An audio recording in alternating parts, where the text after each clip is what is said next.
समर्थ श्री स्वामी समर्थ श्री स्वामी समर्थ श्री स्वामी समर्थ श्री स्वामी समर्थ श्री स्वामी समर्थ श्री स्वामी श्री स्वामी समर्थ श्री स्वामी समर्थ श्री स्वामी समर्थ श्री स्वामी समर्थ श्री स्वामी समर्थ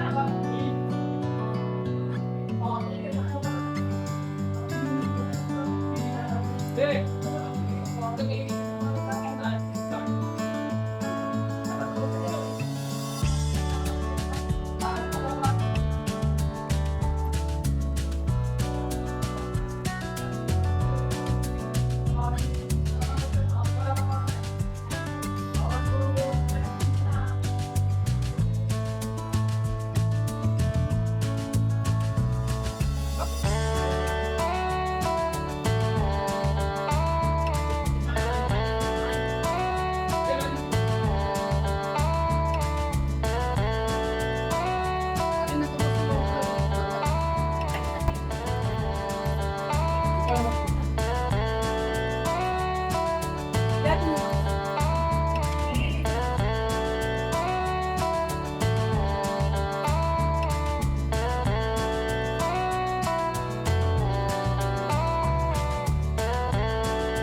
हे नागराजांचं हे ते स्थान आहे, हे जागृत देवस्थान आहे. इथला एक अनुभव तुम्हाला असं सांगतो.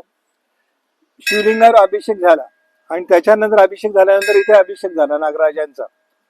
आणि सहज माझ्या मनात आलं की नागराजांना विनंती केली मला तुमचं प्रत्यक्ष दर्शन द्या म्हणून. आणि मी असं बोललो आणि घरी गेलो तर इथे काळी कुत्री होती आणि तिच्या पाणी पित असताना घरी गेल्यानंतर त्या मानेत बरणी अडकली. तर नानांचा मुलगा ओम प्रकाश परांजपे त्यांनी मला फोन केला. दादानी फोन केल्यानंतर बोले मुंबईकर तुमच्याशिवाय ती कुत्री काय ऐकणार नाही बोलतो, तिला त्यातून हे करा. आणि 7 तासानंतर तिने काहीच खाल्लं नव्हतं, ती बरणी अडकून राहिलेली तिची. त्यामुळे मी आल्यानंतर तिला आवाज दिला तशी थांबली, पण ती पुन्हा ती पळत पळत गेली खाली नदीमध्ये. नदीत गेल्यानंतर तिच्या ते बरणीमध्ये पाणी शिरलं आणि पूर्ण पॅक झालं. मला मग खूप अस्वस्थ झालं. त्याच्यानंतर स्वामीने विनंती केली, स्वामी बोल्या हिला बोलूया ह्याच्यातून मार्ग मोकळे करा. आणि महाराजांच्या कृपेने पुढे दगड मारला तशी ती पुढे चाललेली रिटर्न आली आणि ती जशी किनाऱ्यावर आली. किनाऱ्यावर आल्यानंतर अशी थोडी वर आली नाही तर नागदेवतांचं मला पूर्ण असं दर्शन झालं. अगदी तिच्या बाजूला नागदेवता होते. म्हणजे एवढं जागृत देवस्थान आहे जागेश्वर. आणि ह्याची स्थापना ही नाना महाराजांनी केली आहे. पूर्वी यांचा इथे वावर असायचा. इथे या पूर्ण एरियात जागेश्वर महाराजांचा वावर असायचा. पण एक भक्त बोलले नाना जर जागेश्वर महाराज जर सारखे फिरायला आले ते लोक घाबरतील आणि या ठिकाणी कोणी येणार नाही. मग नाना महाराजांनी जागेश्वर महाराजांची स्थापना केली इकडे आणि मग त्यांचं ते स्थिर झालं.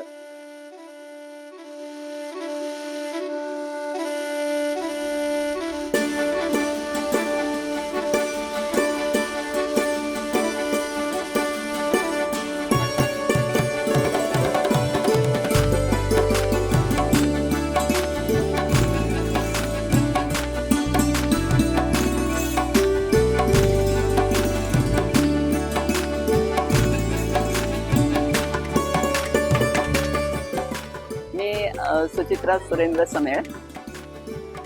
तसं माझा ॲड्रेस म्हटलं तर आपटाफाटाच बोलायला लागेल. ॲक्च्युली मी मुंबईला सिडकोमध्ये बेलापूरला 38 वर्ष नोकरी केली.